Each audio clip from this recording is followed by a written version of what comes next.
Hi everyone, hope you're doing well from whenever you're watching this channel, depending on your time zone. Now, we have had a protest in this country, and in this protest, it seems like it was targeting almost every arm of the government because we saw the protest heading to the parliament. Why? That's where everything is decided when it comes to finance bill and the making of laws. Then there was a threat to storm the State House. But above all, there was another one also heading to the judiciary. So with all that, these three arms of government has been now trying to make sure that they are, when they do something, in whatever thing they do, they have to consider the public interest and the outcome of some of their decisions. For example, in the court, when they make any ruling as of now, especially on those people who have been arrested and arraigned on court because they were protesting, the court has to consider a lot. They follow the law or they want to please William Ruto. All of that. Now that move, Boniface Mwangi, together with the 4 other individuals, were arrested by police officers within Nairobi CBD. That's Koinange, so there. And the reason of arrest, they have been accused of disrupting public order and cybercrime with all that. And in that move, DPP was seeking to detain these 5 individuals for 21 more days as they continue to do the investigation. Reason, they can tamper with the evidence, and above all, the DPP does not know where Boniface Mwangi is staying. But remember, his phone was confiscated. Immediately he was arrested with other individuals. So what has the court done? It has slapped them in their face. And I want us to go through the charge sheet that DPP was presenting so that you can understand the kind of accusation they are putting on Boniface Mwangi and the four.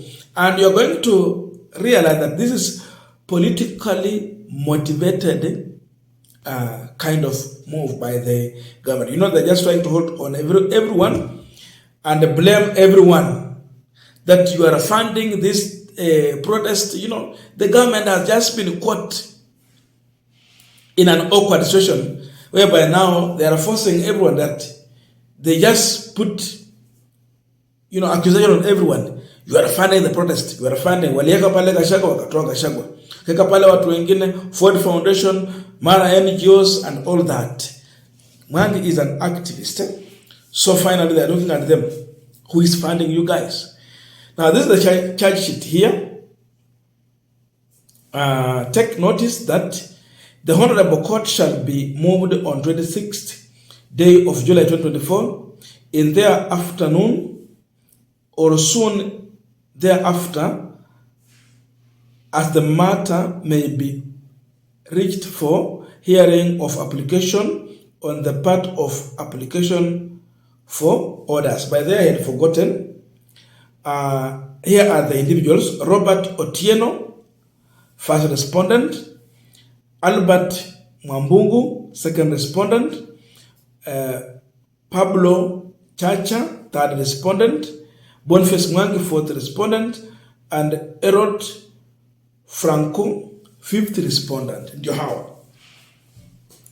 Number 1, we continue that this application be deemed fit for admission for hearing on a priority basis. Number 2, that this honorable court be pleased to issue a custodial order authorizing the holding of the respondents by the application through its investigation at Central Police Station for a period of 21 days to enable the completion of the investigation into the offense of false publication, contrary to Section 22(1) of the Computer Misuse Cybercrime Act, taking part in an unlawful assembly, contrary to Section 78(1) and 79 of the Penal Code, and creating a disturbance in a manner likely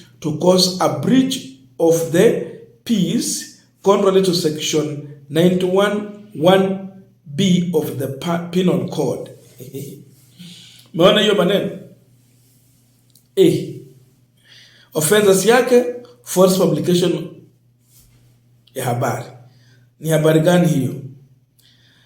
Now, hapa hasa ndio kuna polisi wanapatikania which application is brought under the cited provision of the law and is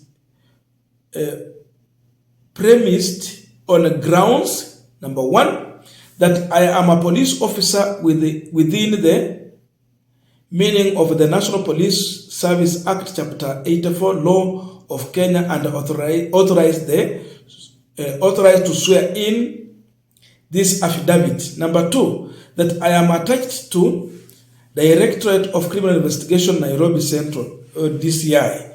Number 3, that I am investigating a case false publication contrary to section 22(1) of Computer Misuse and Cybercrime Act, creating a disturbance in manner likely to cause breach of peace contrary to section 95(1)(b) of the Penal Code, and taking part in unlawful assembling contrary to section 78(1)(79) of the Penal Code.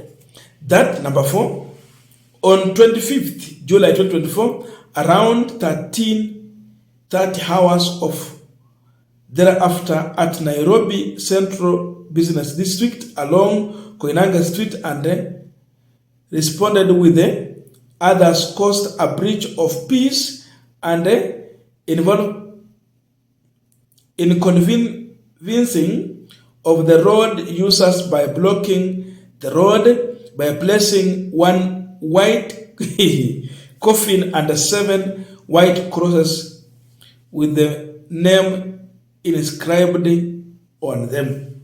Walikuja na majeneza na misalaba na kuna majina yameekwa. That the respondent during the blocking of the said road were distributing t-shirts and placard labeled with the incitement words. Hawajaweka hiyo maneno tujue ni maneno gani. Number 6, that the respondent through various social media platform had posted allegation that the government was out to kill its citizen with words which words were deemed and construed that the government was preparing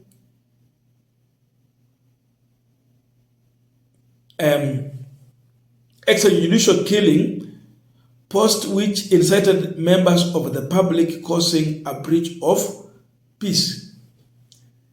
Mambo ya extrajudicial killing. Sasa, anyway, number 7, the respondent were arrested and booked at Central Police Station, date OB 9125 07-2024, that investigation into the offense are ongoing with a view of establishing the motive of carrying the assorted item that they were arrested with. Motive ya kubeba msalaba na jeneza ni gani? Look at that. That mobile phones of the suspect have been confiscated to be subjected to cyber forensic for analysis. That, number 10, the investigation are ongoing and there is need to establish where the white coffin and the white crosses were sourced from, as well as establish their financier. Habari ndio hiyo. Okay, number 11, that the respondent place of abode is still uncertained, thus releasing them may jeopardize the investigation. Ati hawajui penye Boniface Mwangi anaishi na wenzake. Number 12, that it is in light of the foregoing that I pray this honorable court to issue custodial order authorizing holding of the respondent in the application's custody of the 21 days to enable the applicant to conclude investigation. Number 13, that the fact stated hereby above are true. This guy is just swearing in on that. Now, you know what happened? The court made a ruling on the same, and they decided that they cannot continue to hold Boniface Mwangi and then the 4 other accused individuals. And this was based on importance of balancing the investigation process with the suspect's right. Because of that, ilibidi Mwangi na wenzake wameachiliwa, hawa wakiendelea kufanya uchunguzi wao. That one is a way of the court slapping DCI and Ruto's government right in the face. Hapo na mambo imefika. That we will not continue to help you in politically motivated move to arrest people. Why detain someone? You have their phone. You are saying you don't know where they're living. How? It's not making sense. So this is trumped up charges. But the court has refused to side with the one William Ruto and his administration. Yani siku ya nyani kuanguka kila mti utereza. Wanaguza kila mahali. Oh, so is funding. So you arrest Boniface Mwangi because he's an activist. Look on people whom he has been talking with, try to check if there has been some kind of funding. And activists, utapata watu wanakusaidia in terms of you want to print t-shirt, you want to stage a protest and all that, you will get. But you cannot say that because people are helping in to print placards and all those t-shirts, so that now they want to overthrow the regime. No. We have a right to protest. That right haisemi ya kwamba uweze saidiwa kuprint t-shirt ama kuprint placard uende uandamane. You can print it and distribute. So the court has said no to the government. That is the position as of now. So Boniface Mwangi and the 4 have been set free. Simple and clear.